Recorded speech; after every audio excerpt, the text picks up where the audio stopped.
Pues así, con la voz de Bunbury arrancamos nuestra entrevista en esta mañana de sábado. Le tenemos en el estudio y nuestros amigos de Facebook ya lo pueden haber comprobado porque hemos activado nuestras redes sociales. Le recibimos con alegría, él viene a presentarnos su libro y se llama Rubén Suárez. Rubén, muy buenos días. Hola, buenos días. Arrímate al micrófono todo lo que puedas para que nuestros oyentes te escuchen bien y que nos cuentes, ese apasionante mundo que tiene que ser el de un escritor. Ya veo que nos has puesto todos tus libros ahí para que los puedan conocer todos nuestros oyentes y los puedan visualizar, pero hoy nos vamos a centrar en el último. Tu último libro, Carnestolendas. Un título poco fácil de decir, suena muy bien efectivamente, pero a mí me gustaría que nos centráramos para empezar un poquito en tu último libro. Cuéntanos. Bien, Carnestolendas sí es cierto que es un nombre quizá algo poco común, ¿no? Y quizá podría haber sido un nombre más comercial, más bonito, más coloquial incluso, pero bueno, tiene un significado, ¿no?, con el argumento de la obra, y es que Carnestolendas, es el periodo de carnavales, y uno de los argumentos de Carnestolendas es precisamente eso, ¿no?, de que, la vida es algo así como un carnaval o una función de teatro en el cual todos tenemos un guión que representar, ¿no? Todo se basa, o detrás de todo hay una apariencia, ¿no?, en la que detrás de esa apariencia nos escudamos. Claro que sí, nunca todo lo que se ve es lo que realmente sucede. ¿Qué tipo de novela? Porque es una novela, entiendo, ¿no? Es una obra de teatro. Es una obra de teatro. Sí. ¿Qué quieres reflejar en ella? Bueno, pues una de las cosas es precisamente que el teatro se lee también. Yo leo bastante teatro y ¿Sí? Creo que es igual que leer Salvando la distancia, es una novela, ¿no? Y tiene varios argumentos que destacan. Por ejemplo, uno de ellos es la libertad de amar, derecho que no debería tener oposición de nadie.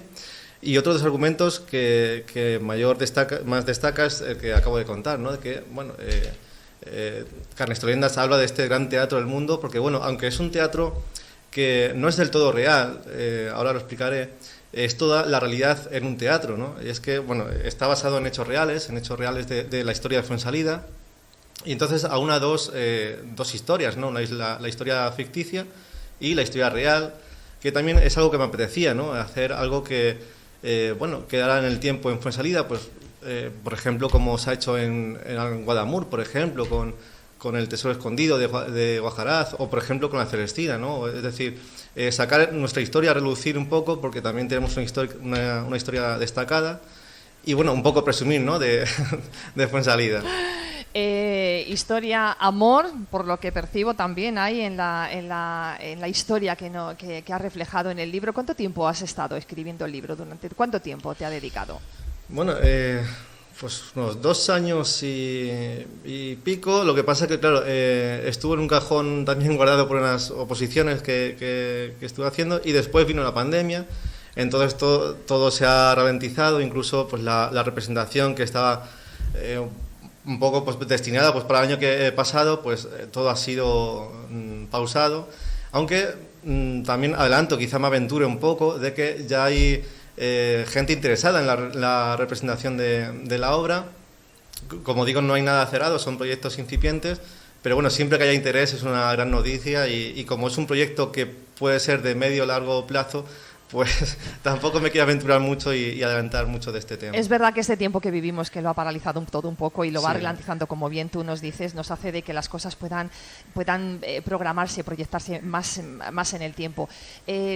Para realizar esta obra, para escribirla como tal, has necesitado mucha documentación. ¿Dónde te llegan los momentos de inspiración? Cuéntanos un poquito, cuando te pones a escribir o cuando realmente te pones y te detallas a escribir. Sí, la verdad que esta obra ha sido un reto para mí porque, yo venía de escribir poesía, entonces, la documentación que requiere la poesía es más de experiencia, ¿no?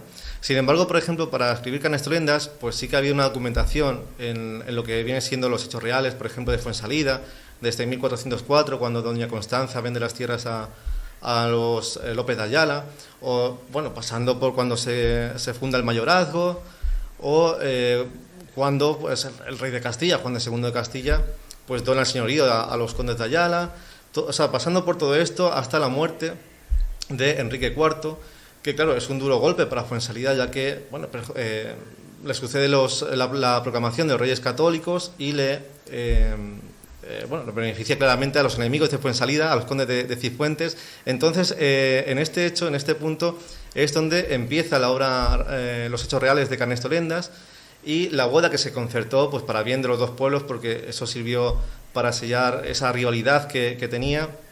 Entonces, todo esto, claro, tiene una documentación, ¿no? Incluso te enteras cosas de que no sabías, ¿no? Por ejemplo, bueno, que al ser parientes de cuarto grado, el conde y la hija del conde de Cifuentes, pues se tuvo que pedir una licencia al Vaticano, como se refleja en la obra, por ejemplo, ¿no? Una licencia especial.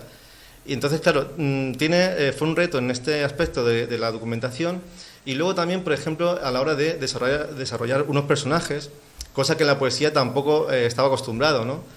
Y bueno, también es algo gratificante porque, claro, yo tuve una sorpresa cuando empecé a hacer todas estas cosas, y es que, claro, al comienzo cada personaje tiene un poquito de ti, ¿verdad? Y sin embargo, cuando terminé la obra, pues eso fue un proceso enriquecedor también, te das cuenta de que tú tienes un poquito de esos personajes también, ¿sabes? Recíproco, es algo recíproco. Claro, estos personajes evolucionan a la vez que tú, y al final de la obra te das cuenta de que también te has llevado algo del libro, ¿no? Bueno, es una obra de época, estamos diciendo. Sobre el escenario vamos a ver un Fuensalida cuando lo veamos sobre el teatro de unos siglos atrás. Efectivamente, ¿qué es lo que más satisfacción te ha producido el hecho de escribirla? Bueno, afrontar el reto, ¿no? Afrontar el reto de poder llevarla de principio a fin. ¿Y qué pretendías tú realmente? ¿Había algún camino, aparte de visualizar un poco la historia de nuestro pueblo y mezclarlo un poco con la fantasía, vamos a decir, con la irrealidad? ¿Qué pretendías realmente mostrarnos? Bueno, yo vine de escribir La inquietud de la sangre, que es un libro que me dejó anímicamente y mentalmente vacío, me exigió mucho. Entonces tuve también un poco la urgencia de huir de ese género, de la poesía, y centrarme en otro género. Podía ser la novela o podía ser algo intermedio que me permitiera seguir manteniendo en esta transmutación de género mi forma, pero a la vez algo diferente, como decía, pues desarrollar una historia, dosificarla en actos, en escenas y en unos personajes, ¿no?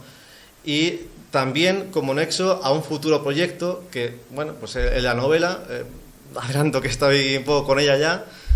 Y entonces, bueno, el teatro me permitía ese nexo entre la poesía y la novela, ¿no? Tiene la forma de la poesía, está escrita, ya que es una obra que está datada en 1487, que es cuando transcurre la boda, pues está escrita, es verdad que con el lenguaje contemporáneo, por supuesto, para que se entienda, pero en esa forma de verso, y en sus 3084 versos, pues tenemos las 13 estructuras métricas que nos llevan a esa forma del teatro clásico que evoca la época, y a su vez a lo que yo estaba acostumbrado a hacer, que es la poesía clásica, ¿no? Con métrica y rima.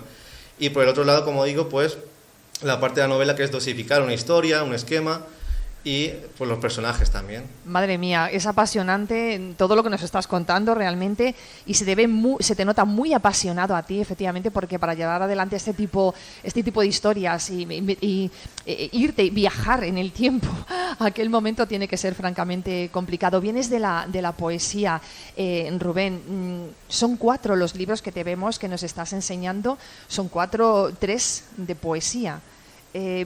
¿Por qué poesía? Pues no ¿Te fluye así directamente? Sí, cuando incluso lo tengo tatuado la palabra poesía, es que, no sé, pues habré nacido con esa vocación. Entiéndeme, es que a lo mejor la poesía no es lo que más está de actualidad. Sí, bueno, es verdad que la poesía también ha surgido un poco el boom, ¿no? Pero siempre la poesía es minoritaria, ¿no? Incluso más que la poesía puede ser el teatro, sobre todo a la hora de leerlo. Claro. Es todavía más minoritario. Y es algo que yo defiendo, la lectura del teatro, que yo creo que la gente, en cuanto empieza a leer teatro, se va a dar cuenta que hay como un tabú que es injusto, ¿no? Yo creo que... Yo es que leo de todo, desde poesía, teatro, ensayo, novela, todo. Y entonces creo que leer teatro es una buena experiencia. ¿Con qué años empezaste a escribir? ¿O cuándo editaste tu primer libro? Bueno, ¿O cuándo empezaste realmente? Yo escribí, me acuerdo, los primeros poemas, pues no sé, 10 años así. Luego pues estuve escribiendo, pero no publicaba, ¿no? Eran pues escritos que, bueno, yo me guardaba. Y Noche Poética sí que lo publiqué ya en 2009, que fue un poco como el rompehielo. Yo tenía este sueño de escribir algún día, entonces, bueno, como ves, es un ejemplar, un poemario. Y bueno, pues vi que sí que había reacción de la gente, que sí que gustaba. También eso, claro, siempre es un impulso. Claro. Y decidí escribir luego ya A la orilla de un poeta, ya es un libro más maduro, donde ya también se ve ya la métrica y la rima mucho más elaborada. La inquietud de la sangre, que ya es un libro que, como digo, que me exigió mucho, pero creo que es el paroxismo de mi poesía, está en este volumen. Y como digo, esto me llevó a Carnestolendas, ¿no? Quisiste romper esquemas. Realmente eres escritor, eres poeta, pero no te dedicas, vives de otro, no te dedicas a ello, en su integridad. Lamentablemente no. ¿Le dedicas mucho tiempo a la escritura? Necesariamente sí, porque creo que es una vocación que requiere tiempo y también disciplina, ¿no? Entonces, disciplina y constancia. Y sobre todo, pues al escribir algo donde tiene un drama, por ejemplo, como ahora con la novela o el teatro, claro, necesitan más constancia. Sin embargo, la poesía, si hoy escribo un soneto y mañana una octava real, puede ser de un tema diferente, en el que no hay un nexo entre un poema y otro y no necesitas continuidad, ¿no? Claro. A la hora de escribir. Si nos basamos un poquito en la poesía, ¿tienes a lo largo de tu vida, del día o de las estaciones del año, a lo largo del año, tienes momentos en los que la inspiración te llega más o tienes que introducirte, no sé exactamente en qué, para que realmente tú te sientas, vamos a decir, liberado y puedas escribir? ¿O cómo escribes? Pues hay una estación que es donde más me gusta escribir. De hecho, tengo varios poemas a esta estación, se llama Otoño. Y la verdad que otoño, el invierno... ¿La nostalgia o cómo? Que parece sí, ser que no sé, el otoño es un poco nostálgico y todo ello. Será, pero sí que es verdad que después ya de las fiestas de Fuensalida y demás es cuando lo retomo más, siempre más fuerza. El verano también pues siempre está más en la calle, siempre hay más cosas y siempre está uno ahí a regañadientes, con el tiempo, pues para encontrar un resquicio de tiempo y poder... escribir, ¿no? ¿Tienes en casa ese lugar para escribir o no lo necesitas? Sí, por supuesto. Tengo un estudio para escribir, para leer, escribir. Y bueno, siempre la verdad que he tenido ese rinconcito, porque también creo que también ayuda, ¿no? A mí me gustaría, aparte de la recomendación que vamos a hacer de tu último libro, de esa presentación que vas a hacer el próximo jueves en Casa de Cultura, que a todos nuestros oyentes más jóvenes les tocaras un poquito la fibra para que conocieran un poquito más de cerca la poesía. Insisto un poco en que parece que ser poeta en la actualidad, bueno, como bien os has dicho antes, pues a lo mejor tiene un público muy concreto y no demasiado amplio, vamos a decir. Sí, bueno, la poesía tiene, no sé cómo decirlo, ¿no? Algo que inquieta, podría decirse también, y es que la poesía cuestiona, ¿no? La poesía también nos cuestiona y entonces eso de cuestionarnos, de preguntarnos qué somos, quién somos y por qué somos lo que somos, inquieta. Y entonces algo que inquieta incomoda, y lo que incomoda lo aleja, ¿no? Y entonces siempre eso crea también ese tabú a la poesía y nos vamos a la novela, que a lo mejor también pues, es más comercial, entonces también tiene más marketing, todo entra también por los ojos. Entonces, a ver, toca la fibra, no puedes... tiene que ser algo que te guste, pero yo claro que recomiendo leer poesía, igual que recomiendo leer teatro, y... No sé, yo la verdad decía que al principio que sí que ha habido como un cierto boom últimamente de poesía y la verdad que también veo mucha gente joven que últimamente eso es bueno. Se está tanteando un poco el terreno, ¿no? Está un poco acercándose. Y bueno, como dices tú, Merche, es bueno porque hoy en día que vivimos en este mundo donde se vive tan rápido, tantas redes, tanto en este mundo un poco irreal, la poesía, como decía, nos cuestiona y a veces es bueno, ¿no? Pararse un poco y decir, vamos a ver dónde estamos, ¿no? Algo de lectura que nos lleve a la reflexión, efectivamente, que la poesía puede serlo así. Bueno, hablarnos un poquito de esa presentación oficial que vas a hacer este jueves en Casa de Cultura. Bueno, pues será el jueves, como dices, el día 9 a las 7:30 en la Casa de Cultura, en el Salón de Actos. Y bueno, pues hablaré un poco de la obra. Yo lo hubiera hecho con una representación de teatro, pero como decía, todo esto del COVID ha ralentizado todo, no ha sido posible. Entonces, bueno, voy a desgranar el libro, pues intentaré hacerlo desde fuera, ¿no?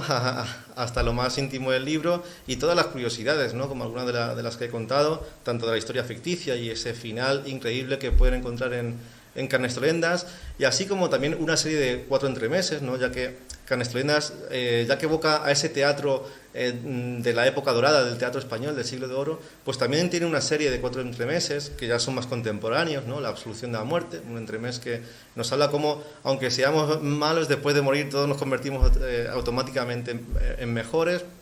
La carnicería, La huérfana o Cuando todo esto era campo, un romance enternecedor de una conversación entre su abuelo y su nieta, que termina con una sonrisa, a pesar de ser un poco triste el entremés, pero es que quería terminar el libro con una sonrisa, ya que, como digo, al final de Carnestolendas creo que no va a dejar indiferente a nadie, ¿no? Bueno, Rubén, no sé si quieres añadir alguna cosa más a todos los oyentes que te están escuchando en estos momentos, invitarles ya directamente, eso sí, a que el jueves puedan acudir. ¿A qué hora podemos ir a ver tu presentación? A las 7:30, el jueves 9, a las 7:30 en el Salón auditorio de actos, Casa de Cultura, efectivamente estarás en el escenario, algo que entiendo que te va a ayudar un poco más quizá a lo mejor a la presentación. Porque el escenario, el teatro, también es un poco esa vía. Siempre, claro, sí, puede ser un punto de unión, pero por ejemplo, he presentado otros libros ahí, como por ejemplo Inquietud de Sangre, y siempre lo hemos hecho en el auditorio, ¿no? Sí. Este, fue en el otro. Pero sí, en la Inquietud de Sangre sí que fue en el escenario igualmente, con Jesús Muñoz, de la editorial Ledoria. Esta vez la editorial es Autografía, de Barcelona. ¿Dónde podemos comprarlo? ¿Dónde podemos adquirirlo? Pues ahora mismo donde se puede encontrar va a ser, creo que en la página de la editorial y en la presentación, y ya a raíz de la presentación supongo que la editorial lo distribuirá. Bueno, pues te deseamos muchísima suerte. Espero que pues en un tiempo más o menos breve, vamos a decir, vengas a presentarlo ya sobre el escenario con una compañía que lo quiera llevar a cabo. Como bien nos estás diciendo, ya surge la chispa y la curiosidad para poder hacerlo, y que continúes en esa magia envolvente que tiene que ser el escribir, mucho más el escribir poesía, y te podamos volver a tener entre nosotros aquí en el estudio para que nos vuelvas a presentar nuevas obras y nuevos libros. Rubén Suárez nos presenta Carnestolendas, suena un poco siniestro, y la presentación que has elegido además para la portada como que también lo sobrecoge un poquito más, vamos a decir, el contenido de la obra. Si quieres añadir algo más para nuestros oyentes, este es tu momento. Decir eso, que la portada es así un poco también como evocando ese argumento al que me refiero al comienzo. Y nada, por supuesto que continuaré. De hecho, cuando estaba escribiendo Carnestolendas, estaba escribiendo a la vez otro libro, que a ver si dentro de poco también puede salir a ¿Eso es fácil? ¿Mezclar un poco una cosa con otra? No es fácil, pero también es un poco necesario. También es como que a veces necesitas un poco evadirte de una cosa y en esos ratos salía otro libro, ¿no? Y salía otro libro. Y nada, decir que invita a todos a venir a Carnestolendas, que va a ser una presentación interesante, ya que se va a hablar de cosas, aparte del libro, como decía, de la historia de Fuensalida, y cosas que son curiosas, ¿no? Un homenaje a Fuensalida, también al tercer conde de Fuensalida, que hizo cosas importantes, no solamente en Fuensalida, sino pues en la Catedral de Toledo, en el Monasterio de Guadalupe, en Santolaya de Barcelona. Es decir, fue un conde que hizo mucho por Fuensalida, incluso dejó en su testamento, ¿no? Por ejemplo, dar alimento y vestir a los pobres de aquella época. O sea, que fijaros la importancia que tuvo este conde en Fuensalida. Por eso también quería hacer este homenaje también a ella, a esta figura. Sí. Pues muchísimas gracias, Rubén Suárez y Carnestolendas, protagonistas hoy también en nuestro programa del sábado aquí en Fuensalida Radio. Muchísimo éxito y a continuar con esa interesante labor que realizas y que plasmas escribiendo. Muchas gracias, mucha suerte, Rubén. A vosotros, gracias.